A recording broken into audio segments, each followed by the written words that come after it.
BA प्रथम वर्ष के जितने भी बच्चे हैं, आप सबको पाठ्यक्रम में जो प्रथम प्रश्न पत्र है व्याकरण वाला, उसमें अनुवाद के अंतर्गत कृत प्रत्ययों का प्रयोग भी लगा हुआ है।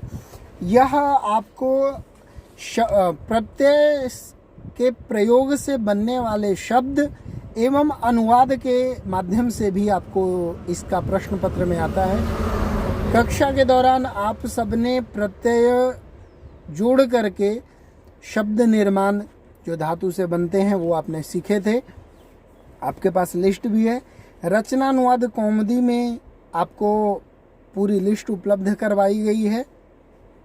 इसके अतिरिक्त कक्षा कार्य के दौरान भी आपको इसका कुछ अभ्यास करवाया गया था।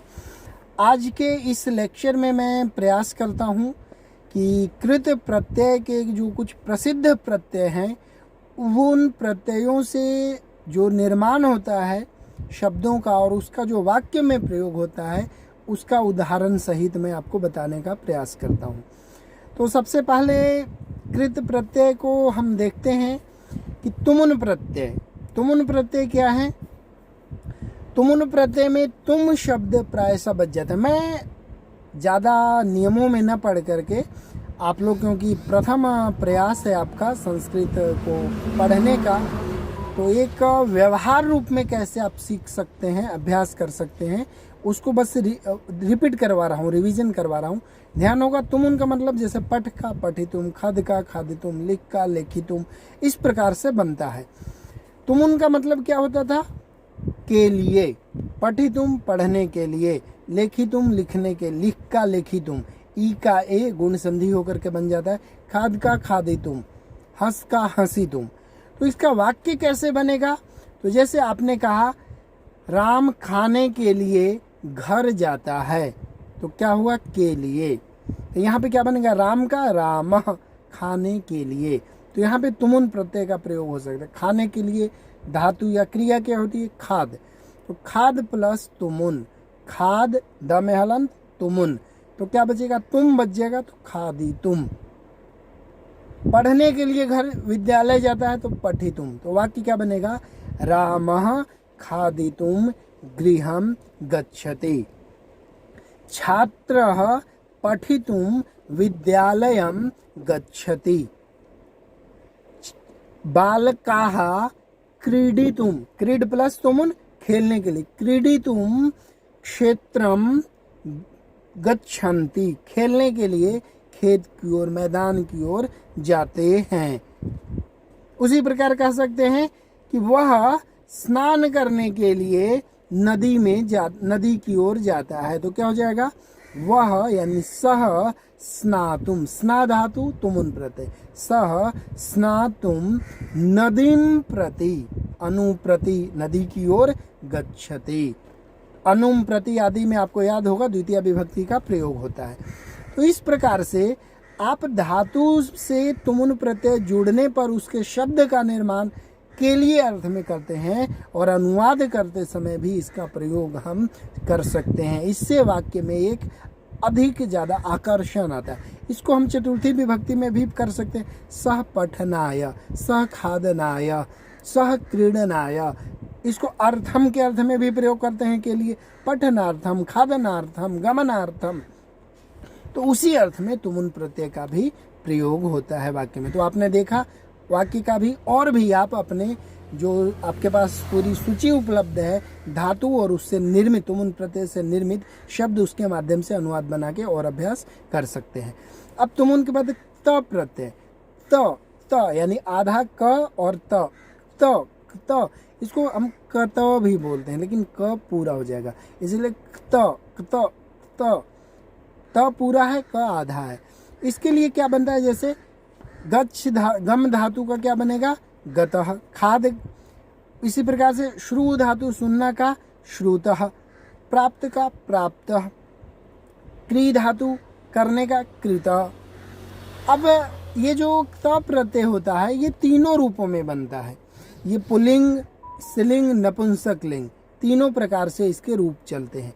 जैसे गम धातु में गतः, गतम, गता, तीनों चीजें बनते हैं। जैसे अगर हम कहें कि सह के अर्थ में वह गया तो सह गतः, वह गई यानी लड़की गई तो स्त्रीलिंग है तो सा गता। अगर यान बस यान चला गया तो बस यानम गतम, इस अर्थ में हम कर सकते हैं। इसी प्रकार से इसमें क्या है कि इसमें हम तृतीया विभक्ति का प्रयोग भी करते हैं जो वाच्य परिवर्तन के द्वारा हो जाता है। कर्मवाच्य के प्रयोग बनते हैं, भाववाच्य के प्रयोग वाच्य में भी हम कृत धातु का, कृत प्रत्यय का धातु के साथ प्रयोग करते हैं। जैसे मेरे द्वारा कार्य किया गया तो मया, मैंने काम किया तो क्या हो जाएगा कि मैंने यानी मैं, अहम कार्यम, अहम मैं कार्यम, और जैसे वो क्री का है तो क्या हो जाएगा उसका अकरोत, इस प्रकार से बन सकता है। लेकिन प्रत्यय में एक सबके साथ समान रूप से प्रयोग हो जाता है और उसमें करने में आसानी होती, सुविधा होती। जैसे क्या मेरे द्वारा कार्य किया गया तो मया, तृतीया विभक्ति हो गया, अकेला हूँ तो मया कार्यम कृतम, मेरे द्वारा कार्य किया गया। अस्माभि कार्यम कृतम, तो इसमें क्या सुविधा क्या होती है प्रत्यय प्रयोग में कि एक वचन में भी और बहुवचन में भी जो प्रत्यय है एक जैसा ही प्रयोग हुआ। मया कार्यम कृतम यानी कि नपुंसकलिंग में प्रयोग हुआ, अस्माभि किया बहुवचन में किया तब भी कृतम प्रयोग हुआ। उसी प्रकार से मेरे द्वारा सुना गया तो मया श्रुतः, मेरे द्वारा सुना गया, मया विषय, मतलब कर्म के आधार पे होगा। उसमें क्या था कार्यम, कर्मवाच्य में क्या होता है कि कर्म के आधार पे क्रिया का प्रयोग होता है। तो क्या था मया गृहम गतम, मया कार्यम कृतम, क्यों? क्योंकि कर्म में के अनुसार हमें करना है, कर्म में अगर जैसा है वैसा हमें क्रिया में भी करना होता है। यहाँ है मया विषय, मेरे द्वारा विषय को श्रुतः सुना गया। उसी प्रकार से सा गृहम प्राप्त, वह घर को चली गई, घर को पहुंच गई। उसी प्रकार से छात्रा गतः, छात्रा गता, यानम गतम, ये आपको मैंने बताया कि ये पुल्लिंग स्त्रीलिंग नपुंसकलिंग तीनों में होता है। तो इसका आप भी प्रयोग कर सकते हो कि त प्रत्यय का किस प्रकार से प्रयोग होता है। तो यानी कि इसका प्रयोग हम देखते हैं कि कर्तृवाच्य में भी होता है, कर्मवाच्य में भी होता है और भाववाच्य में भी होता है। भाववाच्य में हमेशा ही जो क्रिया होती है वो नपुंसक लिंग में प्रयोग हो जाएगा।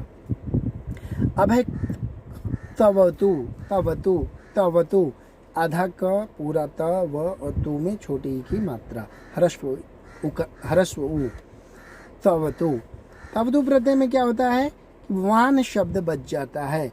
जैसे क्री का कृतवान, पठ का पठितवान, उपदिष्ट का उपदेशवान, नी का नीतवान, इस प्रकार से बनता है। इनमें भी शब्द रूप अलग अलग चलते हैं।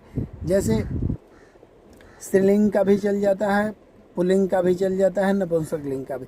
जैसे कृतवत नपुंसक लिंग हो गया, कृतवान पुल्लिंग हो गया, कृतवती ये हो गया आपका स्त्रीलिंग, पठितवत पठितवान पठितवती, इस प्रकार से रूप चलता है। अब जैसे उसने कार्य किया तो सह कार्यम कृतवान, छात्र पढ़ा, छात्र पठितवान, छात्र खाया, छात्र खादितवान, छात्रा खाई, छात्रा खादितवती, छात्रा पढ़ी, छात्रा पठितवती। इस प्रकार से इसमें प्रयोग हो जाता है पुल्लिंग के अनुसार और स्त्रीलिंग के अनुसार इसका रूप चलता है।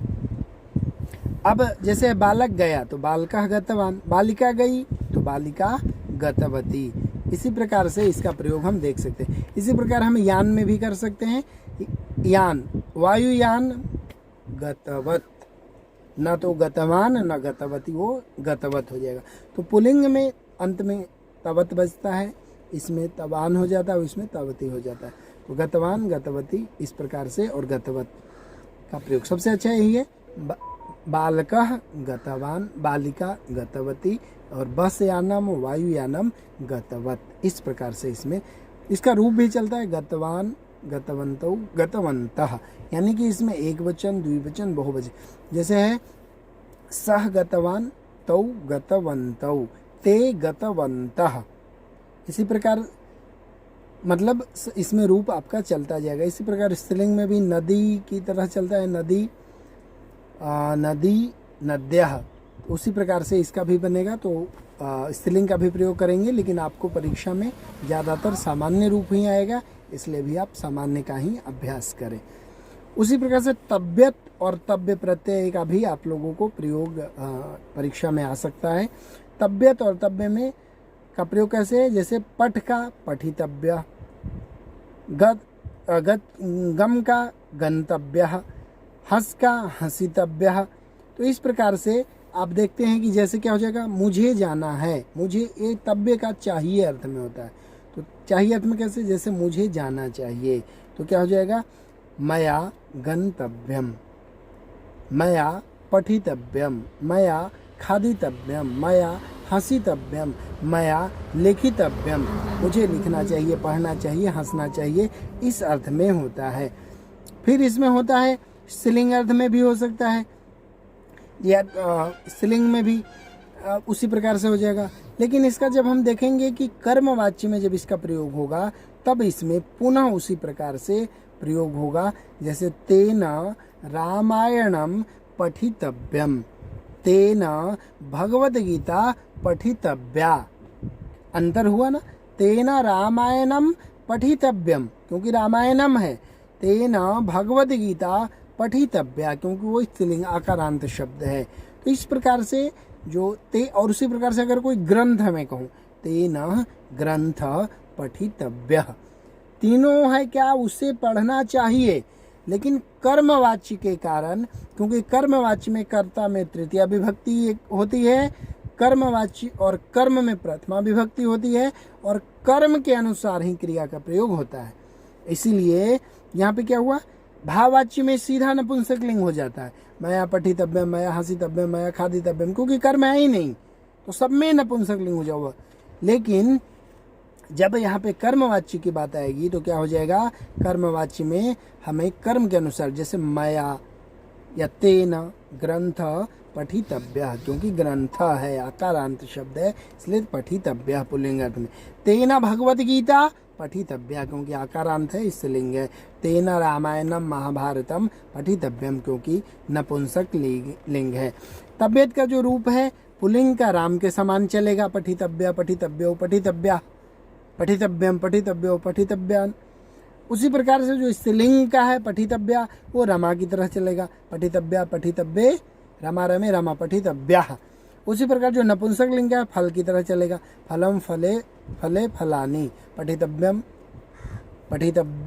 पठितव्यम हो गया, फलम फले, पठितव्ये फलानी, पठितव्यानी। मया अगर इसमें रहे पुस्तकानी, मया जैसे नपुंसक लिंग हम देखते हैं कि पुस्तकम का है, मया पुस्तकम क्या हो जाएगा, पठितव्यम। तो इसको हम क्या करेंगे, मया है, मया की जगह अगर अस्माभि भी कर दोगे तो कोई फर्क नहीं पड़ता है, अस्माभि पुस्तकम पठितव्यम ही होगा। लेकिन वही अगर कर दो मया पुस्तके तो क्या हो जाएगा, पठितव्ये, क्योंकि इसमें पुस्तक फल शब्द की तरह ही द्विवचन में क्रिया भी चलेगी। लेकिन अगर बहुवचन हो जाए मया पुस्तकानि तो क्या हो जाएगा, पठितव्यानि। मया ग्रंथ पठितव्य, ग्रंथौ पठितव्यौ, ग्रंथाः पठितव्याः।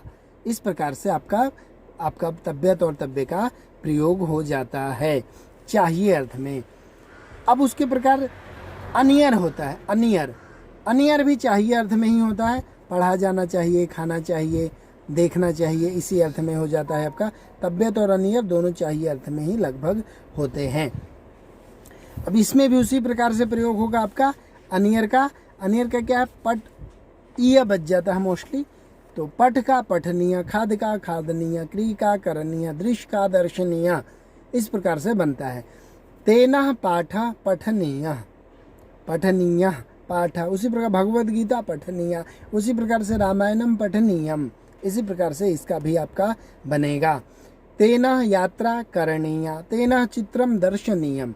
देख रहे हो कि आप कर्म के अनुसार इसमें भी प्रयोग हो जाता है और कर्मवाच्य में ही बनता है प्रयोग इसका। और इसमें अनिय रहता है कर्मवाच्य में और अकर्मक भाववाच्य में भी हो जाता है, जैसे तेन खादनीयम, पठनीयम, हसनीयम, इस प्रकार से मतलब कर्मवाच्य और भाववाच्य में प्रयोग होता है।